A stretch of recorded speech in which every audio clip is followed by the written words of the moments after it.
still coughing from running this morning.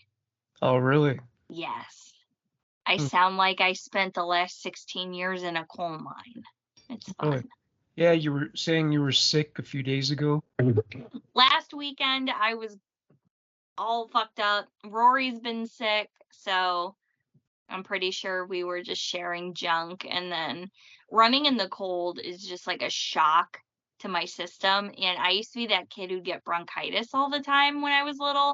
So I think my airways just can't handle it. So Was Rory booking it today was just intense.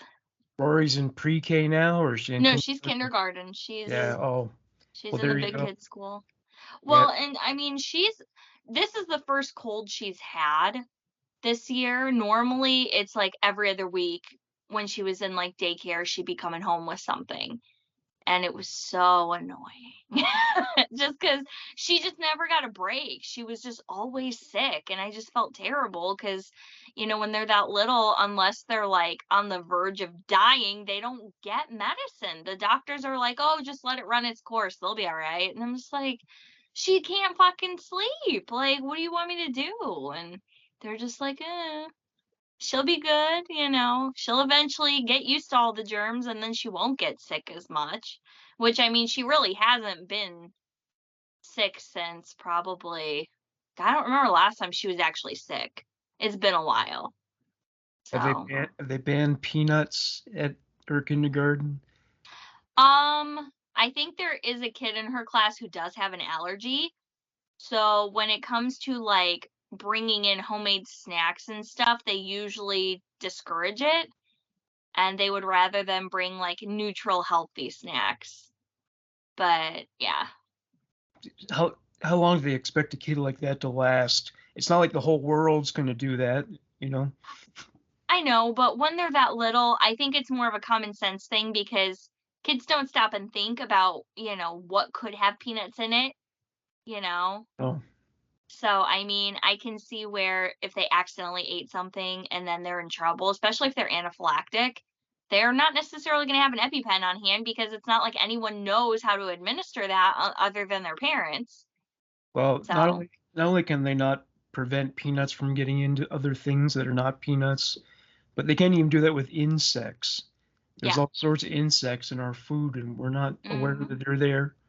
Well, and I mean, most of it's protein, so it's not, Yeah. it's just a gross factor. But I mean, we gotta think, how nasty was the food back in like the 1700s or before refrigeration, you know? Well, it was all fresh and organic, so they at least had that going for them. Yeah, but you see on shows and stuff like that, like I'm watching The Gilded Age right now, but they'll have food setting out, like raw fish, just sitting out at room temperature in a kitchen for God knows how many hours. As someone who's gone through food training for illnesses and stuff like that, I'm just like, I watch it and I'm just like, I wouldn't have lasted. Oh, I would have been so sick. I would have just had dysentery. I would have, no. Well, speaking of freshness, everyone around the table would have been pretty ripe in the sense that few people bathed back then, so that they all stank to high heaven. Or maybe they Yeah, couldn't smell it. Maybe they're so used to smelling to that odor that they didn't pick up on it. But it makes you wonder how nose blind society used to be, considering uh, what you had just said, that, we wouldn't bathe regularly and deodorant wasn't the thing. And well, perfume was invented because everyone stank. That's why. right. Not to make you smell better, but to make you smell acceptable, I guess. Now you are a combination of flowers and beefy. So Yeah, right. I don't Pro- even know. That's not better. That's not a good situation to be in. Probably wasn't a lot of oral sex back then. Probably not. Ugh. No, Yeah. thank you. Oh my Uh, goodness. so yes, welcome everybody to the True Crime News. I didn't really have a good segue from that, but we focus this week on stories that involve mutilation, uh, disembodied body parts, people getting hacked up, people being chopped up, all that kinds of stuff like that. So my first story is a Canadian story. Happens in Colona, British Columbia. The headline is Trial Underway in Case of Man Found Murdered and Mutilated in Colona.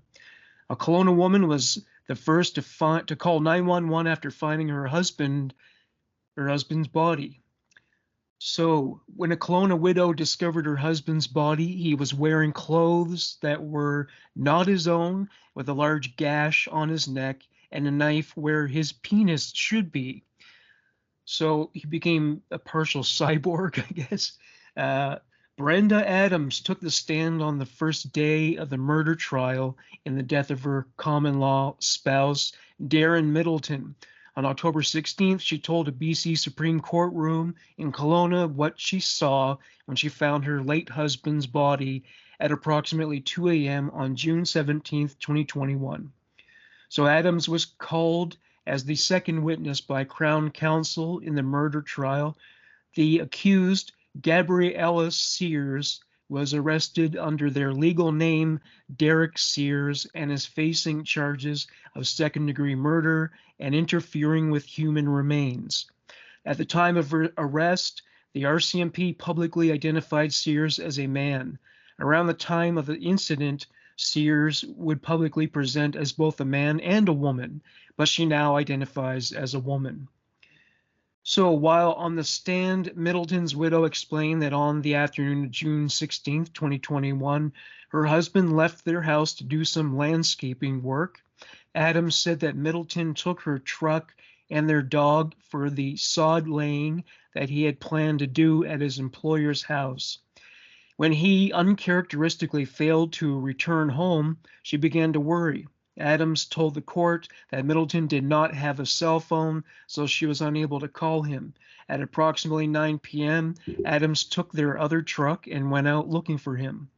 She drove around their neighborhood and stopped by the property where Middleton said that he was going to be laying sod.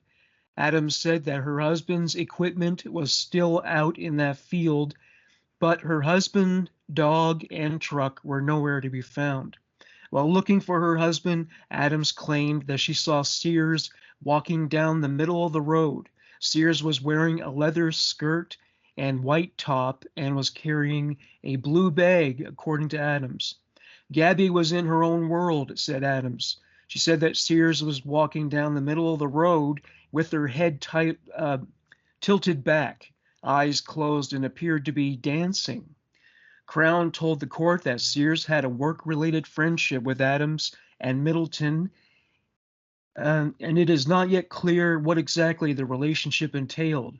When asked by Crown why she did not stop to talk to Sears to ask about her missing husband, Adams said, "I didn't want the employers to see me talking to that guy dressed as a girl. I don't want them even knowing that I knew him or her." Adams said that she then returned home and began texting and calling her friends and family, trying to get hold of Middleton. At 1 a.m., Adams decided to drive to Sears' house to look for her husband. Adams stated that Sears also did not have a phone.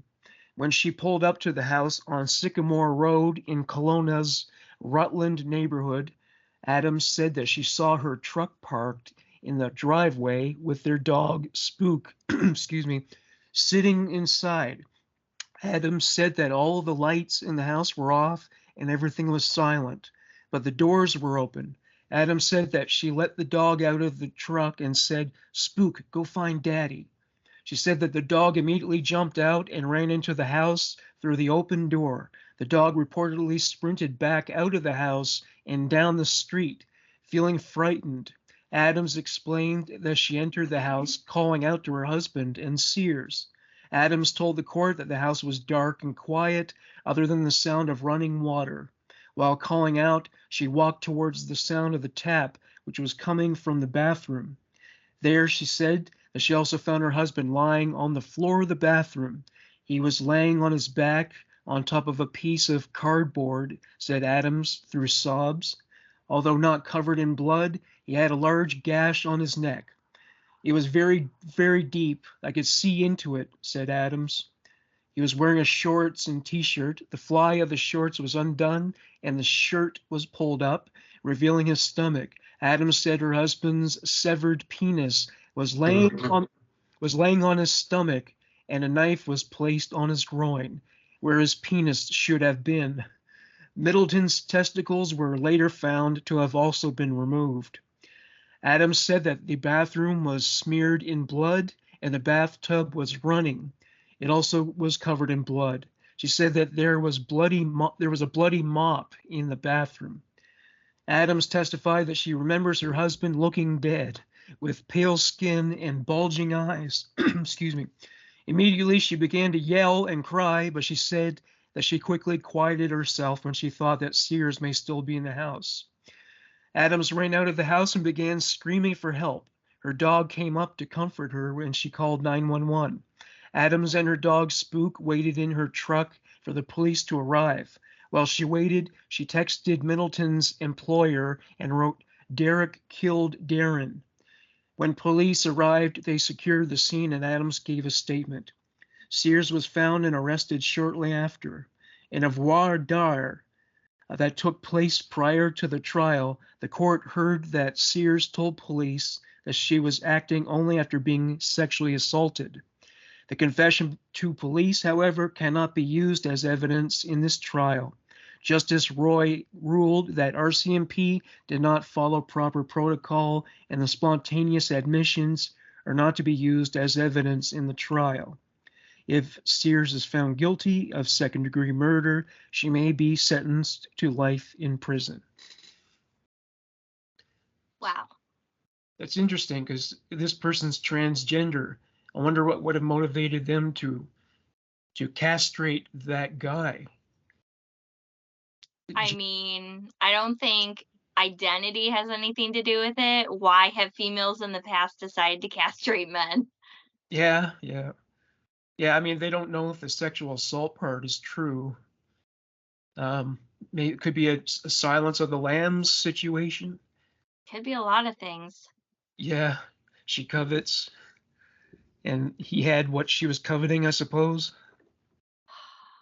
I don't mean to make fun of the guy's girlfriend, but she's like, yeah, he had a knife in his crotch, and his eyes were bulged out. He appeared dead.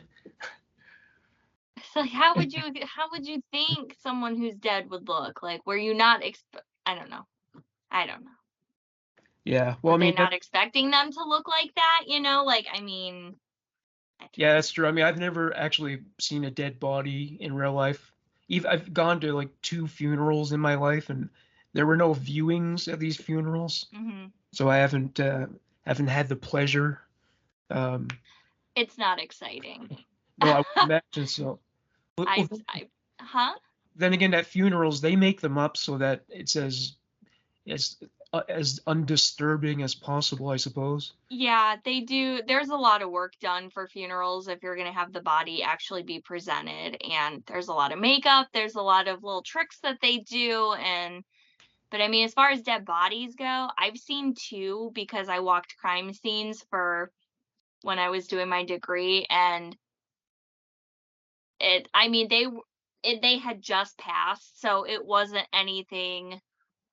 And it wasn't anything super gruesome either, so it wasn't a huge shock.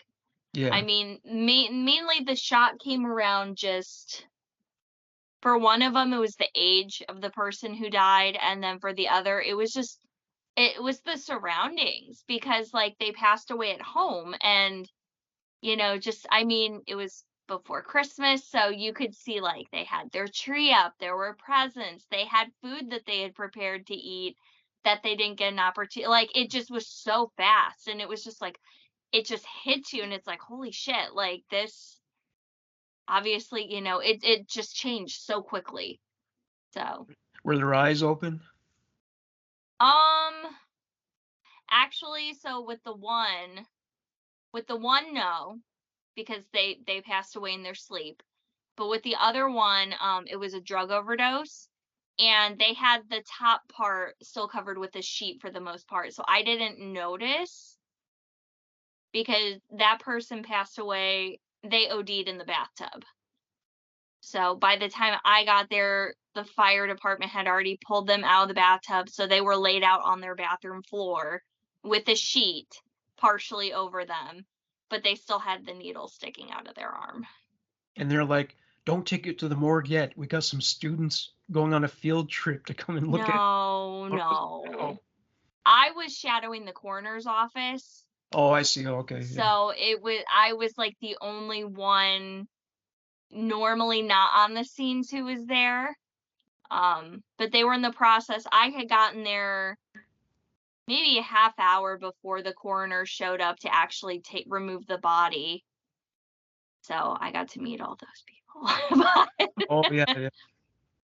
Yeah, it was just crazy just because I mean they had a whole life that just was done and everyone else was going to be left to pick up the pieces. And when I got there, they were still trying to investigate, like, at that point they're trying to search for any other clues or were there drugs hidden in the home, like anything to help kind of better piece together the circumstances. So it was interesting. Well, I once had this experience where I used to live where I go into the building one day and a coroner's coming out. He's going outside and he's got the stretcher and the body bag. Someone's in there. I'm like, oh, someone just died. It turned out it was someone that I was very close to. And I had no idea that she died that very day. That was weird to realize that afterwards. So that was strange. Isn't it? Yeah. I don't know. I don't think that I would want my dead body on display at my funeral. I think that's a morbid thing to do, isn't it?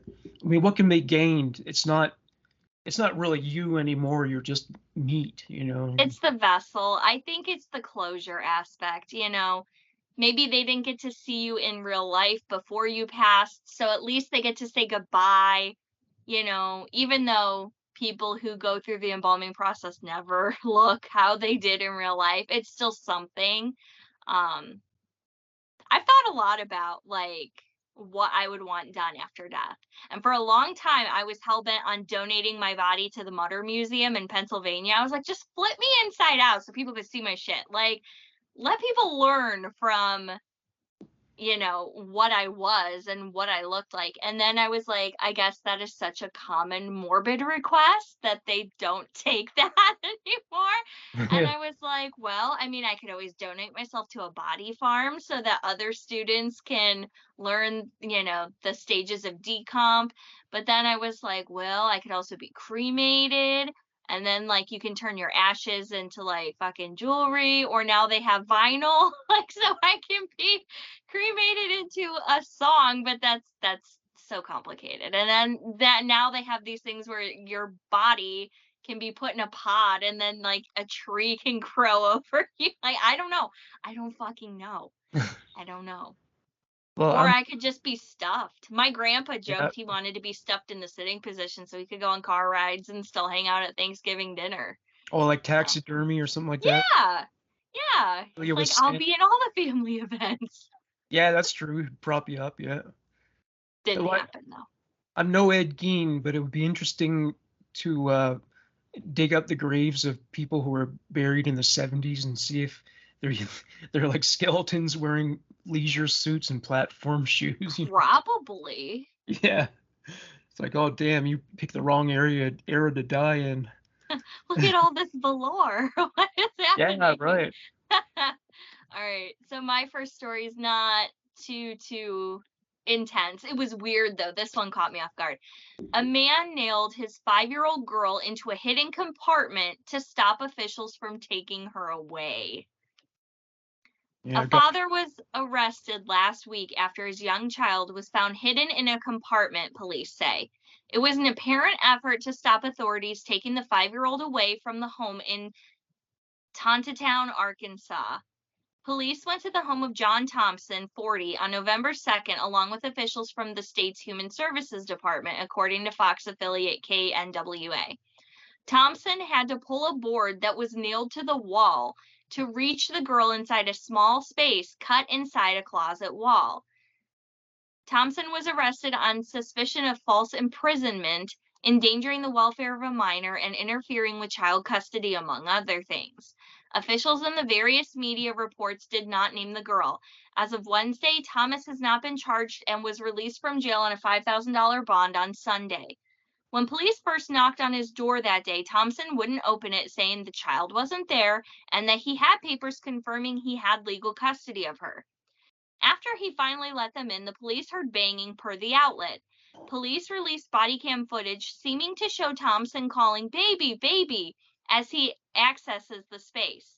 He moves some of the items out of the way and ducks under a clothes rail saying, "Hey, sweetie," after a child emerges. The girl was trapped there for about 30 minutes and was clearly in an emotional state after she came out, the police report said.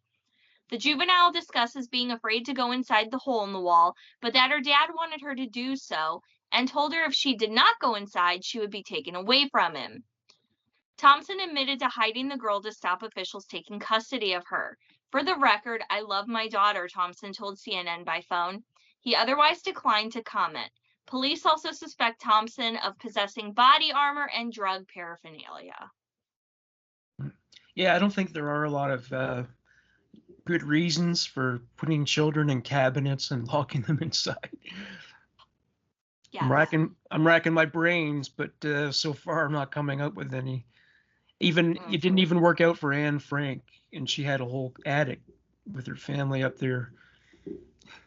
I was hoping you wouldn't bring that up. I was like, don't say it, don't say it. So he's like, I want to protect her from Child Protective Services, and I'll do that by locking her in a cabinet from whence she cannot escape. Yeah, real smart. Just reminds me of that movie, The Boy. When did that come out?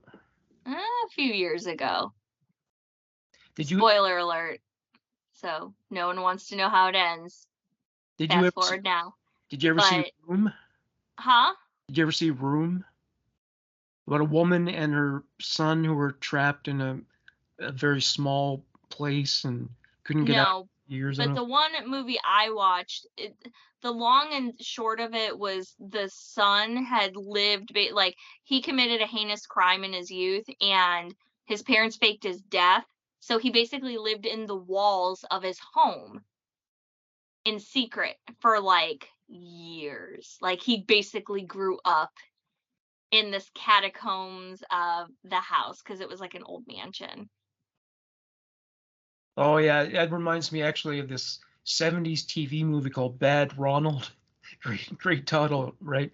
But yeah, what happens is so yeah, this guy who's like a total teenage outcast, his mother has to get surgery, but while she's away, while she's having the surgery, she dies, and he couldn't afford to move out on his own or anything, so basically he took this toolkit and built his own apartment within the house, and his family moved in, and he started to like peeping on their daughters and everything, and oh jeez.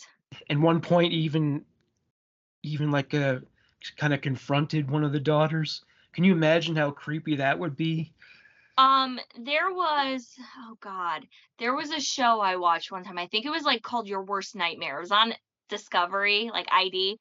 And it was something along the lines of that. It was from the 80s though. There was this incident where these two girls and their dad lived in a house, and I don't remember where this was at. I would have to look it up. It was so crazy though. But the girls tried having a seance to contact their mother who had recently died, right? And then not long after the seance thing happens, there's weird shit starts happening in the house. Like there's messages written on the walls, they're hearing knocking, like things go missing. I mean, it gets weird. And the kids are convinced that the house is haunted because a lot of the stuff happens when their dad is working. So their dad constantly is getting called away from work because the kids are freaking the fuck out.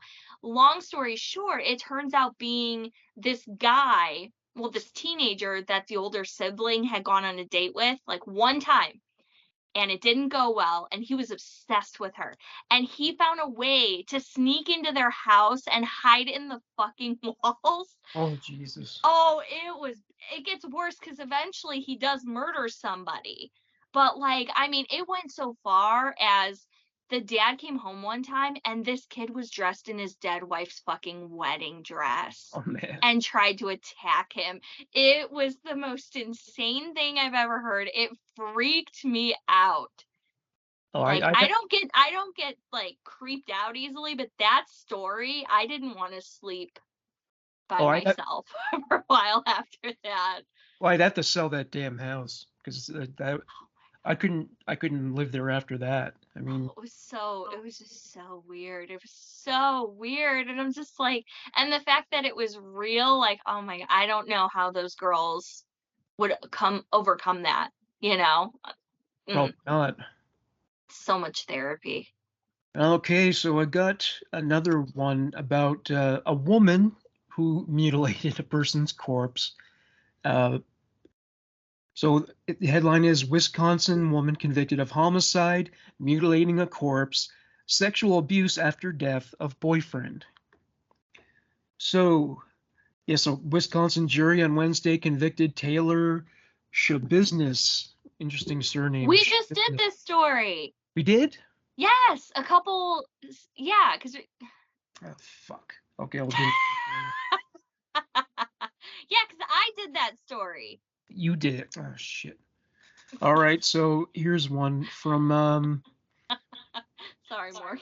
Well, tell me if you recognize this headline then. Horrifying moment, cops discovered necrophilia killer David Fuller's sick cache of images showing the morgue monster abusing dead victims as shocked officers ask, is that real? Oh, God. We haven't done that one? Okay. All right. Oh, the guy is 68 years old, and it's interesting because I think most people tend to start doing these things when they're much younger, but well, and how do we know he didn't and he just never got caught? Yeah, maybe that's true. Maybe that's why he's still doing it, because he thought he could get away with it forever.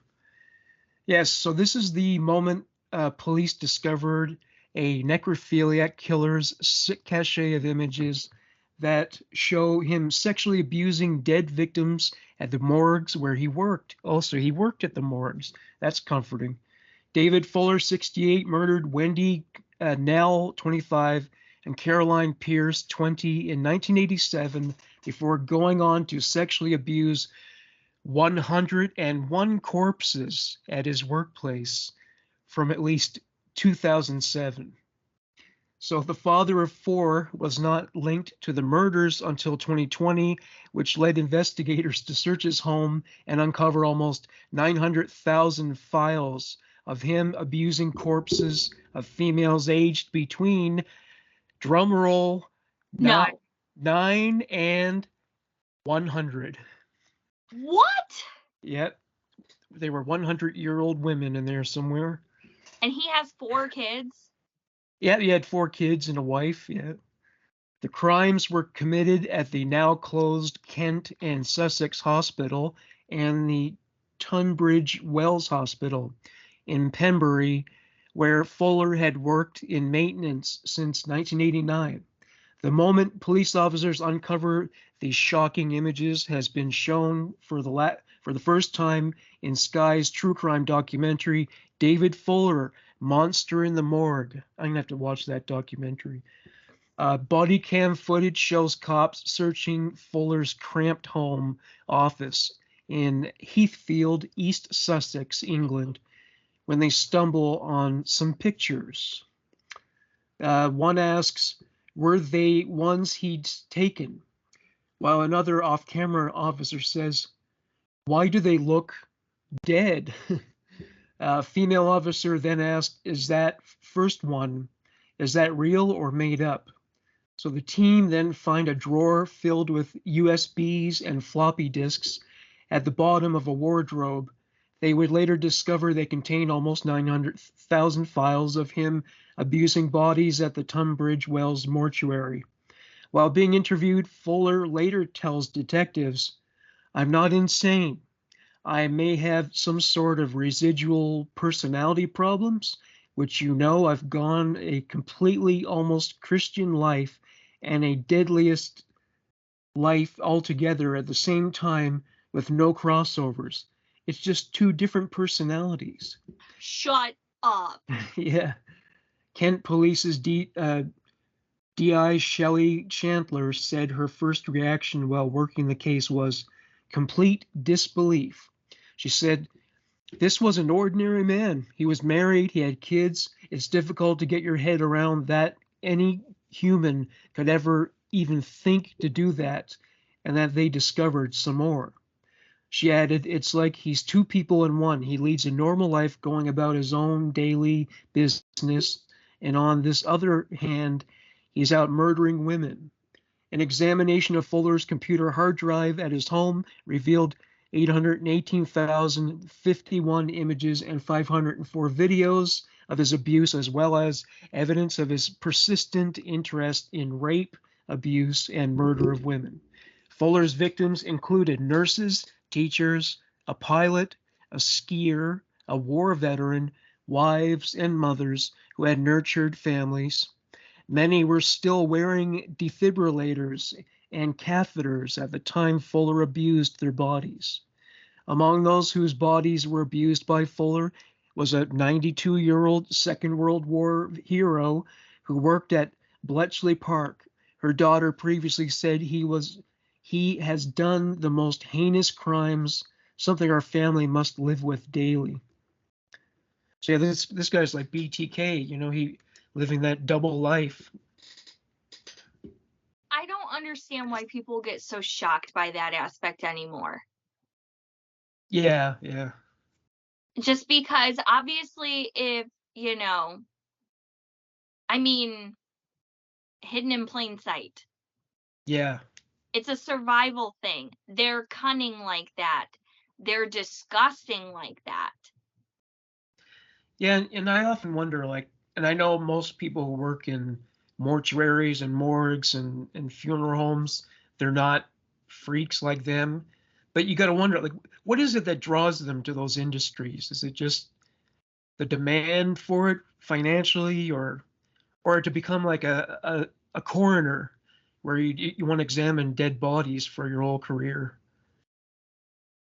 As someone who wanted to do crime scene investigation, part of it was being able to bring closure to the families. It wasn't because I wanted to look at dead bodies, but I had also worked in the service industry so long that it would have been nice to be in a role where I didn't necessarily have to talk to people a lot, as Yeah. fucked up as that is. But it was just one of those, for me, it's not a job that everyone can do. Not everyone has the stomach for it. Not everyone can handle death like that, especially if it is sudden or violent. And if I was able to have the stomach for it, why not? Yeah, I know one hard job is crime scene cleanup, where Yeah, you may have to scrub blood out of carpet and things like that. Pick up pieces of brain and among other things, yeah. how many.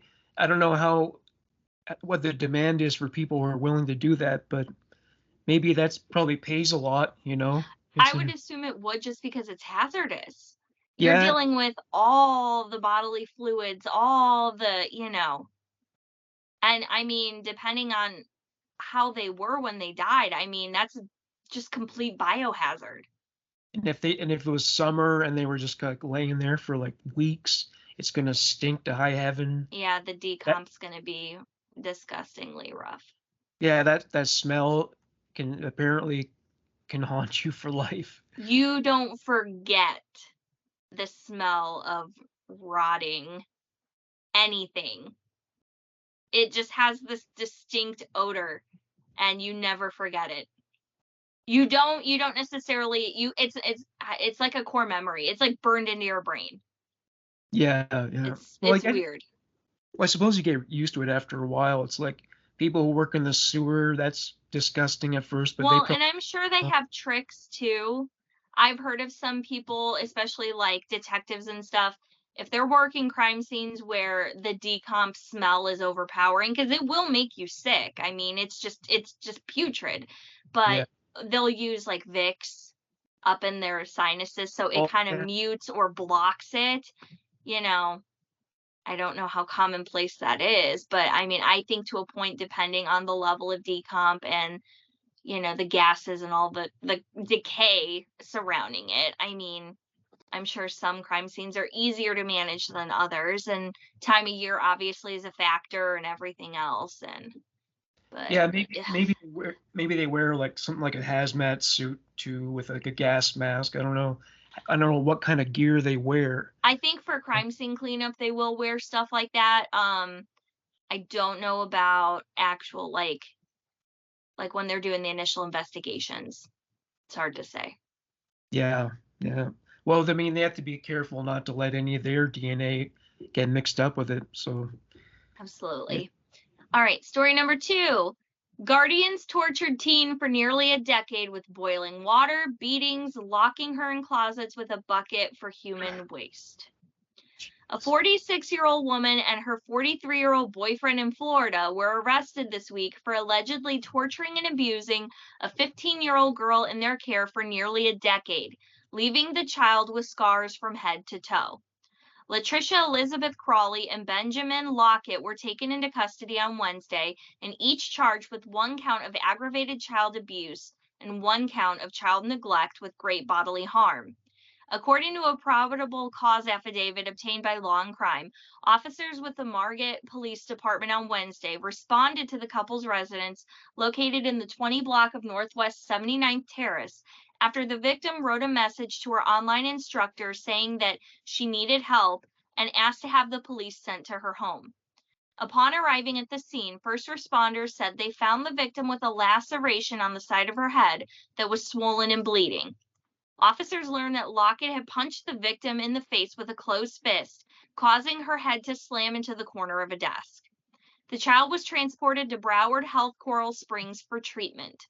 While the victim was receiving treatment, your affiant was notified that the Margaret police officers observed evidence of significant long-term trauma on the victim's body during examination. The trauma witnessed was scars consistent with ligature marks, bruising, scar tissue, bite marks from insects, and general signs and symptoms of malnutrition.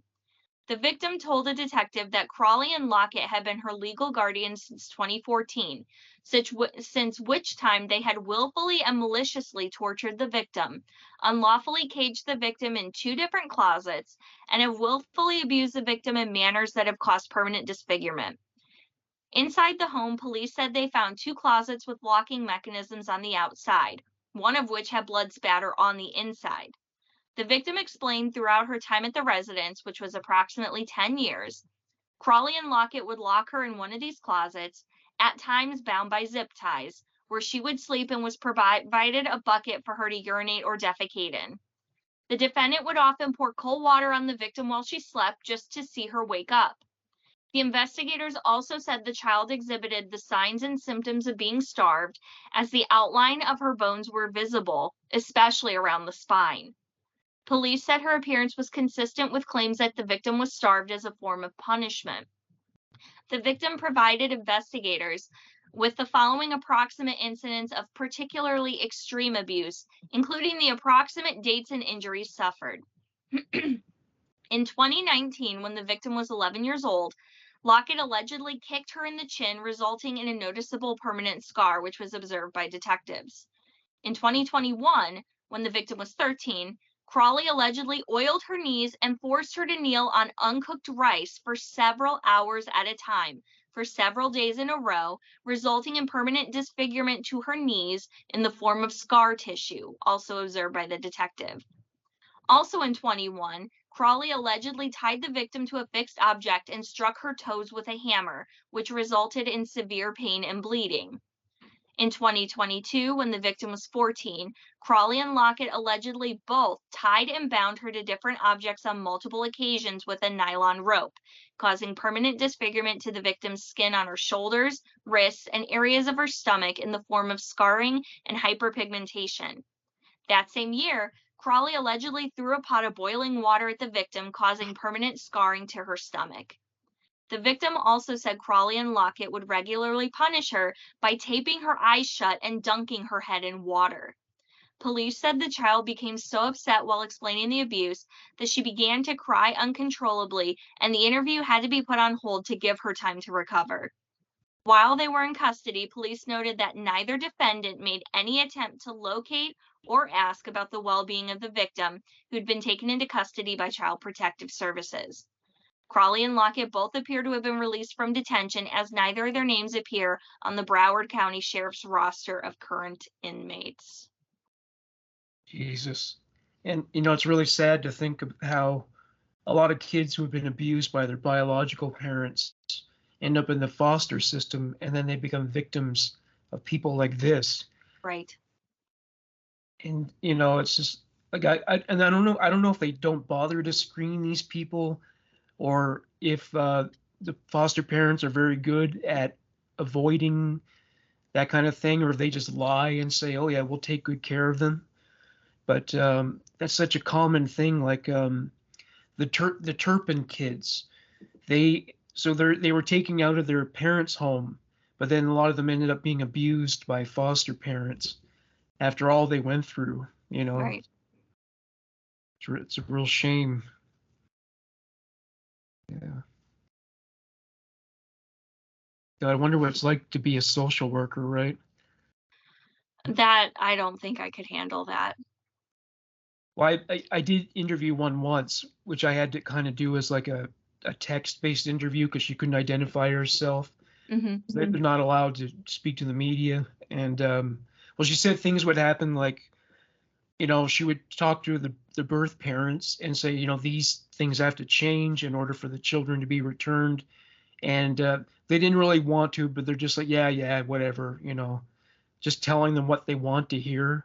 And so the social worker would know that they're probably not going to change anything. But I mean, their goal is to get the kids placed back with the biological parents. But they do have to make those changes. Yeah, So, it's hard. Well, and I know, especially in the United States, the foster care system is just overrun. I mean, there's so many kids in the system who end up aging out because, they jump from placement to placement. People aren't willing to adopt. It's more or less, they collect the paycheck and do the bare minimum to keep the kids in the custody, unless the child is like a significant problem or a runaway, and then they ship them off to another family. And unfortunately, they age out and then they have nothing and no supports and no love. And, they're just a few steps behind everyone else as far as the opportunities and, their place in life. And just, I've never dealt with it myself, but I've heard stories from other people, and that just, it breaks my heart. It's so devastating. And as far as the screening goes for that kind of stuff, I mean, unfortunately, with that last story, we don't know if those people had a prior criminal record. And maybe they didn't. Maybe it was one of those things where, it was never bad enough that they were ever caught prior. So on paper, they look like great candidates. And when it comes to the, CPS checking on them and things like that, I mean, usually they announce home visits ahead of time. So, they may have had opportunities to kind of hide and clean things up before, someone came to drop in. And I don't know how often they're required to have home visits or just to check in on the children. So it was just perfect opportunities for ill will to happen. Yeah, I remember Chris Rock saying that his parents would take in foster kids like late in the year because they could use that money to buy the kids Christmas presents.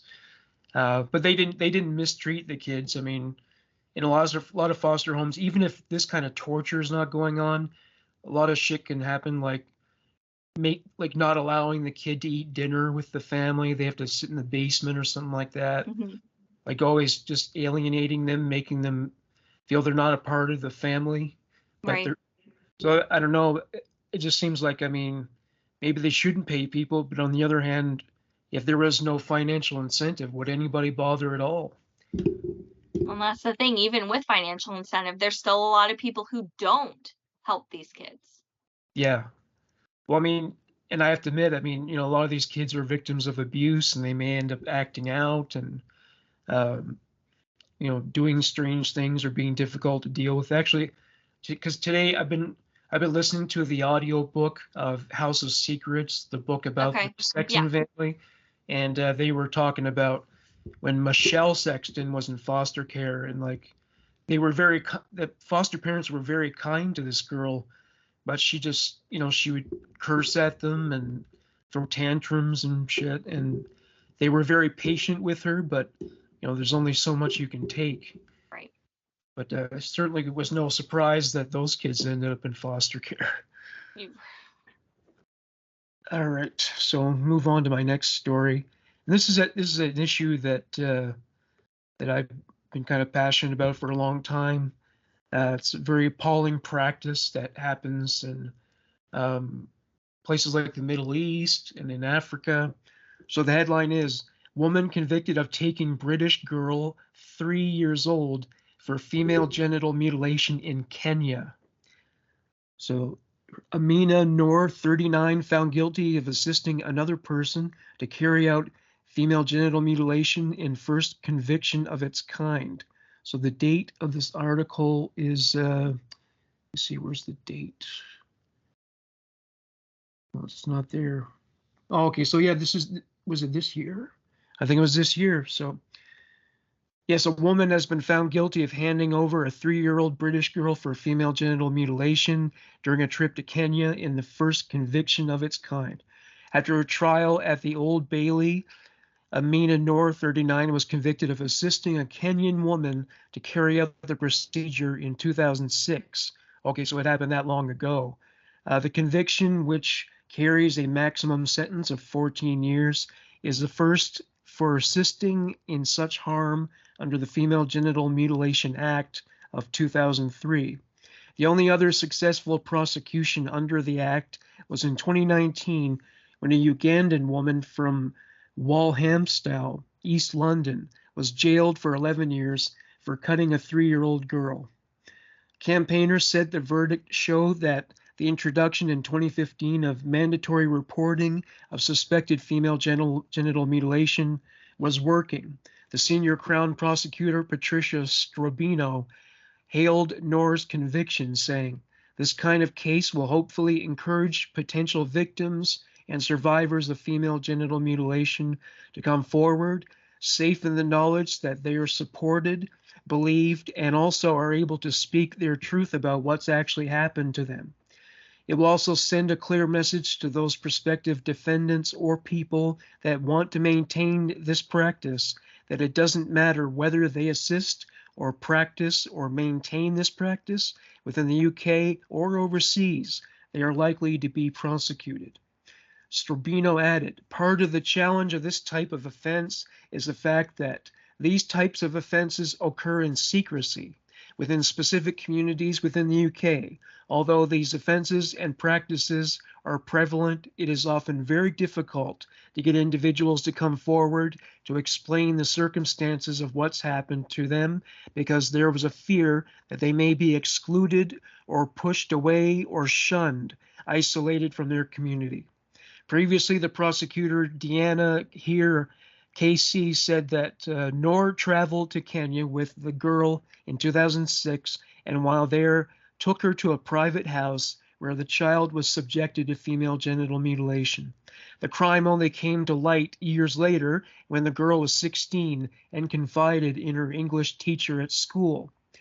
When spoken to, the defendant said she thought the procedure was just an injection and that afterwards the girl was, quote, happy and able to run around and play. But when examined in 2019, it emerged that the girl's clitoris had been removed. Noor appeared shocked and upset and said that was not what she had thought was going to happen, Here said. According to an initial account, Noor described going with another woman to a, quote, clinic where the girl was called in a room for a procedure. The defendant says she was invited but refused because she was scared and worried. Afterwards, the girl appeared quiet and cried the whole night and complained of pain, according to one account. In a later police interview under caution, Noor denied that anyone had made threats against her before female genital mutilation was done to the girl. Here said, She was asked whether, when she arrived at the clinic or even before then, she felt she did not want it to happen. She said, "Yeah, I thought about it, but then, got it done." Jurors were told the defendant was born in Somalia and moved to Kenya at the age of 8 during the civil war in Somalia. She was 16 when she came to the UK and was later granted British citizenship. The defendant described what had been done to the girl as sunnah, meaning tradition or way in Arabic, and said it was a practice that had gone on for cultural reasons for many years. Giving evidence in her trial, Noor from Harrow in northwest London said she was threatened with being cursed and disowned within her community if she did not take part. She told jurors that the threat gave her pain, adding, "That was a pressure I had no power to do anything about." The alleged victim, who is now 21, cannot be identified for legal reasons. Nimco Ali, a female genital mutilation survivor who founded the Five Foundation, a global partnership to end the cutting of girls, welcomes the verdict. She said, "It is incredible that the mandatory reporting by teachers and healthcare professionals that we have fought hard for is starting to pay off. A girl was obviously failed. She was let down by the system, but she got some form of justice today thanks to the policies that we now have in place." She added, "We have to address female genital mutilation in the UK and everywhere by working together to address the root causes of the issue." Research in 2014 estimated that 137,000 women and girls are affected by female genital mutilation in England and Wales. Ali said this estimate needed updating urgently. Wow. It really is true that actually that the women are the ones who keep carrying this tradition along. They're instrumental in getting it performed. It's a It's so sad thing. dangerous. There's no medical reasoning behind it. And what determines what type of mutilation goes on? Because there's different levels where Well, I mean, sometimes it's just removing, yeah, parts and or our the whole thing, or even creating like a cover or almost a seal to the open. Like, I oh, don't, well, their argument is that they're removing the source of sexual pleasure, so they won't fornicate, I suppose. But actually, it's been found that they still can. I mean, I right. probably with more effort, I suppose. But yeah, you're right. But They, I mean, just the repercussions, the scarring, the bleeding, it just, oh yeah, well, sometimes they die from it. right. But, yeah. That's if they survive and there's not complications. Well, I don't think they always wait until the age of 3. I think they do it to infants sometimes, and it's been done like out in the middle of a field with like a piece of glass they found on the ground. Jesus, no. So a lot of them get serious infections. Um, there's another complication is that I think this happens most often with the sewing that urine accumulates. I don't know if it's in the uterus, but somewhere in that region. And there have been young women who have been accused of getting pregnant out of wedlock because of the accumulation of urine, and they've been murdered or beaten or, just horrific. Well, unfortunately, I have a similar story. Florida man arrested after cutting 2-year-old relative in botched circumcision. Oh wow. So is this female genital mutilation or male This genital? is male. Oh, male. Okay, so from the female to the male. Oh, great. hmm A Florida man was slapped with child abuse charges after allegedly cutting a 2-year-old relative's penis in a botched circumcision attempt while babysitting the boy. Timothos Powell, 29, was arrested last month after the toddler's mother, which is Powell's cousin, rushed the boy to the hospital for a laceration to his genitals, according to police and local reports. Powell had been babysitting the boy while his mother was at work in Daytona Beach on October 17th when the alleged abuse unfolded. He called the tot's mother at around 7 p.m. to tell her that the child was, quote unquote, bleeding from his penis area as glass had entered his diaper. according to the Holy Hill Police report obtained by Fox 35 Orlando. The family then rushed the boy to the hospital, where he had to have his skin glued to repair the injury, according to the report. Hospital staffers flagged the child's wound as suspicious and reported it to police, fearing that he may have been abused. Investigators spoke to the family and learned the toddler was in Powell's care at the time of his injury. Police questioned the man, who again claimed that there must have been a piece of glass in his diaper, according to the report. Powell also told cops he may have pulled the boy's penis downward with too much force and wiped him very hard. He said he did not intentionally cut the child, but a senior nurse from the child protection team said the little boy's laceration was, quote unquote, much too clean and precise to be accidental in any way and was done with intent. She added that the injury looked like they may have tried to circumcise the child, according to the police report. Investigators said Powell's statements about how the child was cut didn't add up with the lacerations and recovered surveillance footage showing his behavior toward the kid. The videos, recorded by home security cameras inside the house, show Powell changing the boy's diaper and walking away with an unknown object in his hand while the baby screams and cries. Powell also seemed frustrated while putting the boy's diaper on in another video. He allegedly yells at the boy, threatening to put soap in his mouth if he wasn't quiet, and squirted him with a water bottle. Police arrested and charged him with aggravated child abuse, and he remains behind bars at the Volusia County Branch Jail on a $100,000 bond. Jesus. Yeah. Well, sorry, the baby survived or didn't? Yes, it survived. Oh boy. The baby survived. And the family had video cameras in the home which were able to capture the incident. Wow. And so yeah, and he hasn't given a motive for why he would do this.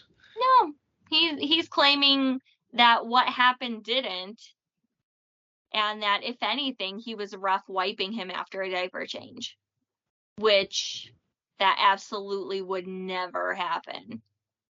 Now, foreskin's pretty flexible. You're not going to just yank it off just because Right? you change a diaper, you know. Well, and you cannot wipe a child forcefully enough to cut them. That's just not possible. Those no. wet wipes are shit. They will rip apart before anything remotely close to that would happen. Oh, for sure, yeah. Well, and you know, there's this whole issue of the bris procedure in Judaism, where an infant male is circumcised by a cleric, a rabbi, or whatever. And so, if done in the most orthodox way, so it's performed by this guy. He's not a doctor. He's never had any medical training. And used to be the tradition was once the incision was complete, they pull the foreskin off with their mouth, with their lips.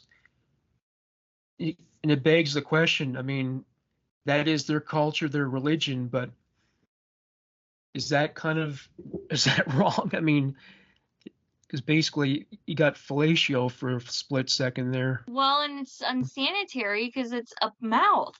Yeah. You know, we have a lot of bacteria in our mouths. Yeah, absolutely.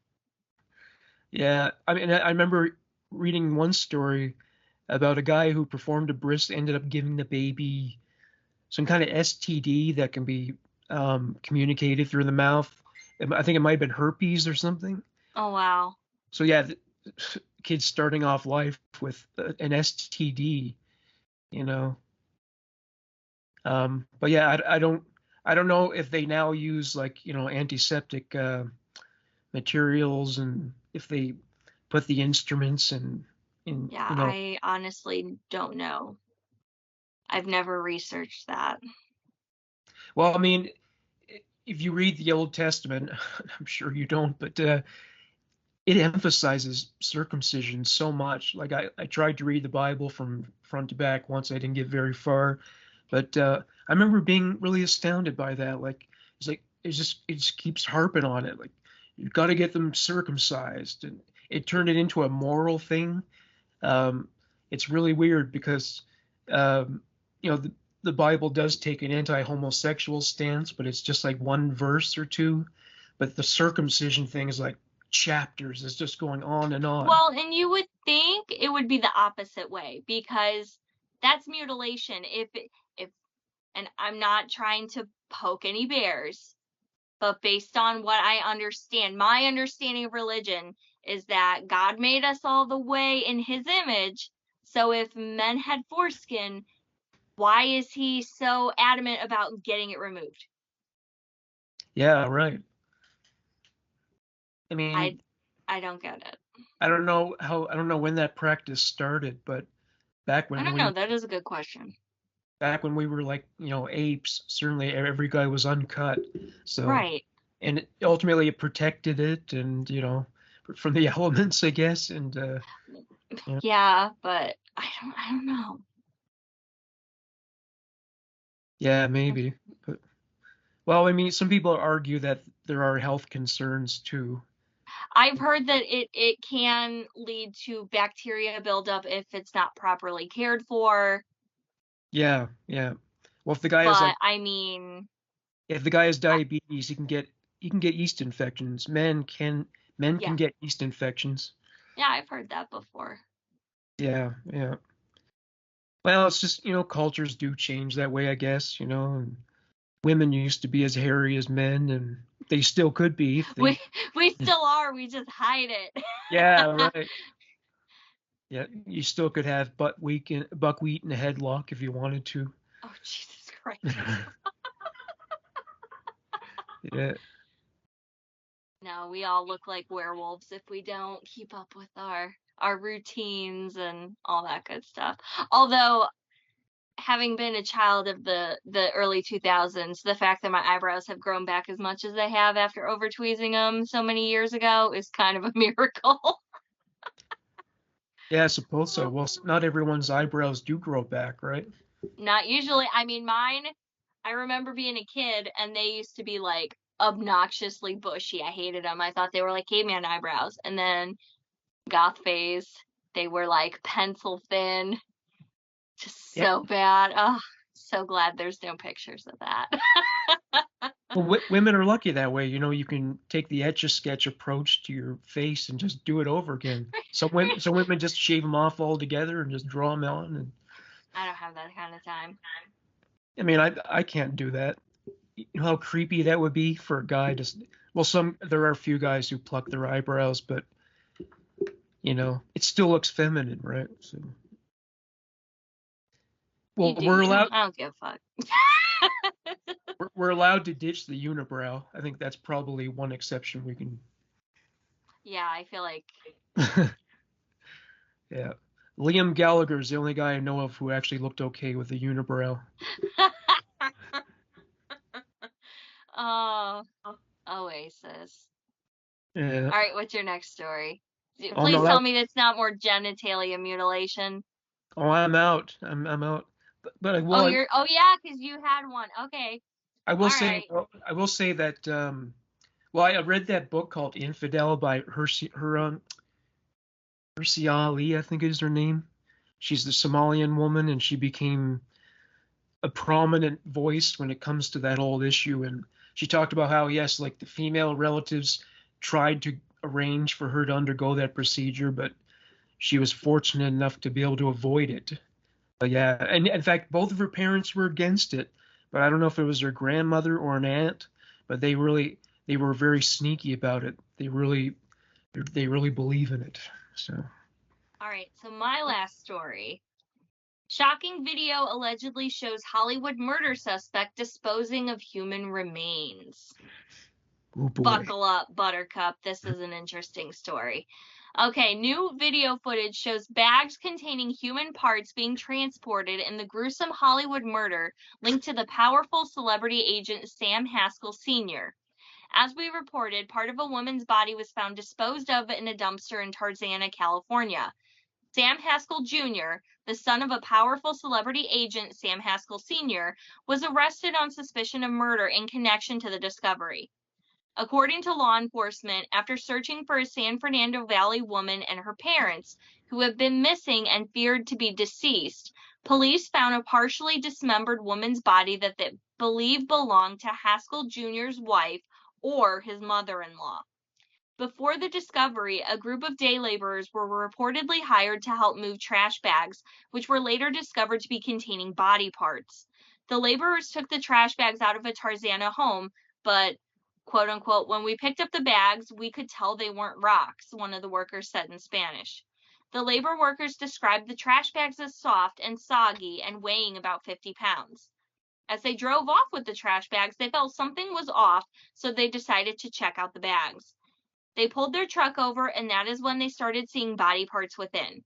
I started seeing body parts and a belly button, the worker said, adding, I was astonished. Of course, I felt bad. We had been tricked. The workers stated that they drove back to the home, which was believed to be Sam Haskell Jr.'s, left the bags on the driveway, and returned the money they received for the job. They told the man who hired them that they were not comfortable transporting the bags after they made the discovery, but he tried to make it look as though they were just Halloween props. The workers explained they immediately drove to the police station, but somehow were reportedly turned away from 2 different stations after trying to report the incident. In a shocking video, a man in a white t-shirt, whose neighbors have ID'd as Haskell Jr., shows him waving down a blue moving truck to stop in front of his home. Chilling surveillance video shows the alleged murderer, Sam Haskell Jr., enlisting several men to remove heavy bags from his home. Bags that the laborers say contain the body parts and which police suspect are the remains of Haskell's missing wife and family.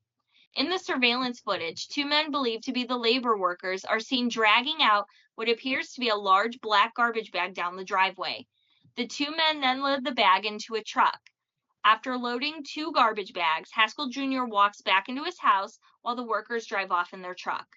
In this ongoing investigation, 3 are feared dead: May Haskell and her parents. Police have arrested Sam Haskell Jr., who is the son of a hugely powerful agent in Hollywood.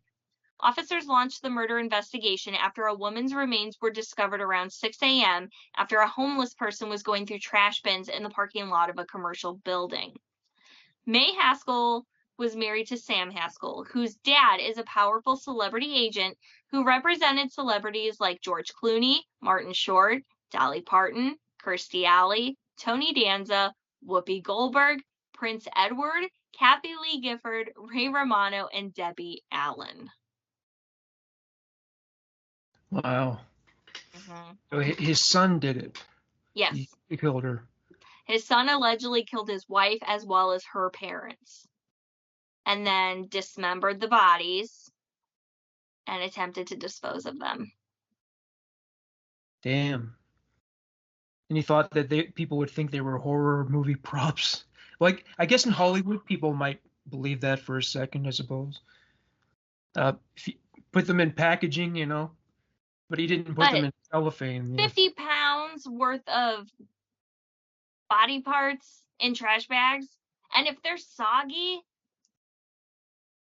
is that decomp, or is that just him not draining the bodies and just chucking wet people pieces? Yeah, that wasn't very smart. Should have gone with the cement shoes technique. Or Dolan's Cadillac. Yeah. Or just throw them in bury them out in the fucking desert. Put them in a barrel and light them on fire. That doesn't work. There's still trace evidence left behind. That's why the whole, oh God, what was that Netflix special? It was like basically the first real big true crime Netflix show. But I mean, if you burn, so what is it? The bones not completely burned? You can still test the bones and find DNA? Or... Well, and it depends too if like the person had significant injuries that are, you know, not custom, but, you know, particular to that person's history. And that's to say if the body was completely burned or not, you know, I mean, partially burnt remains. Do you know, so a lot of victims have been identified by their dental records, but if they don't know who they are, how do they find out who their dentist was? Do you know? Or that's a good question. Unless our dental print, like our imprints and things like that, go into a database. I'm not entirely sure. Locally, we just had a body get discovered off of a walking trail, and they were able to identify the body and the person, the deceased, by dental records as well as a unique, distinct tattoo that they had. Yeah. But yeah, I don't know about the dental records. I'm gonna Google that. That's gonna bug me. Well, I don't know. Sometimes what happens is like, so somebody's loved one goes missing, and they hear that a dead body's been found, and they may say to the police, I don't know if it's my, brother, spouse, friend, whatever, but it could be them. And then maybe the police use that lead as a way of checking into it. So I guess your teeth are like your fingerprints. Mhm. Well, you gotta think the different wear that teeth have with the grooves and stuff like that. I mean, that's very unique. It can be like a fingerprint, and then depending on the type of work you've had done, no two people have the same bite essentially, because our teeth are all unique and the shape and everything, and then imperfections and stuff like that. Yeah. Fun fact, when you're born, your upper teeth, your second set of teeth are like right under your eyes. Yeah. If you've ever seen an infant's like a scan, it's disgusting. It's terrifying because the lower teeth are down in the empty spots in the jaw, and then the upper teeth are all up in like the sinus cavity. And then eventually when they lose it, it all just shifts into place. It's very trippy. The human body is insane. They don't even have a fully formed skull yet. Well, I mean, at that point, for the most part. Yeah. But yeah, they're basically essentially born with that extra set of teeth just hanging out, just biding their time.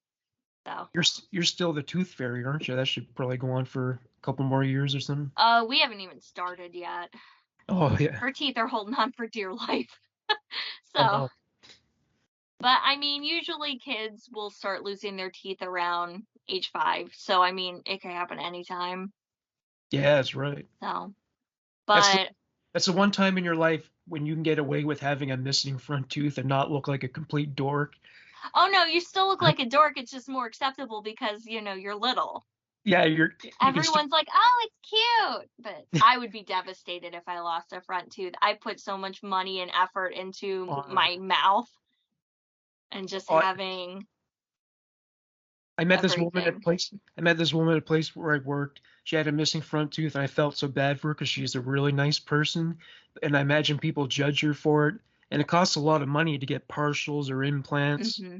So yeah, I guess she's stuck with it for a long time. But it's unfair how, especially in the United States, just how expensive just basic stuff is, and it's like. Well, getting an implant's like $4,000 or something like that. Yeah. Yeah. And it's not an easy process either.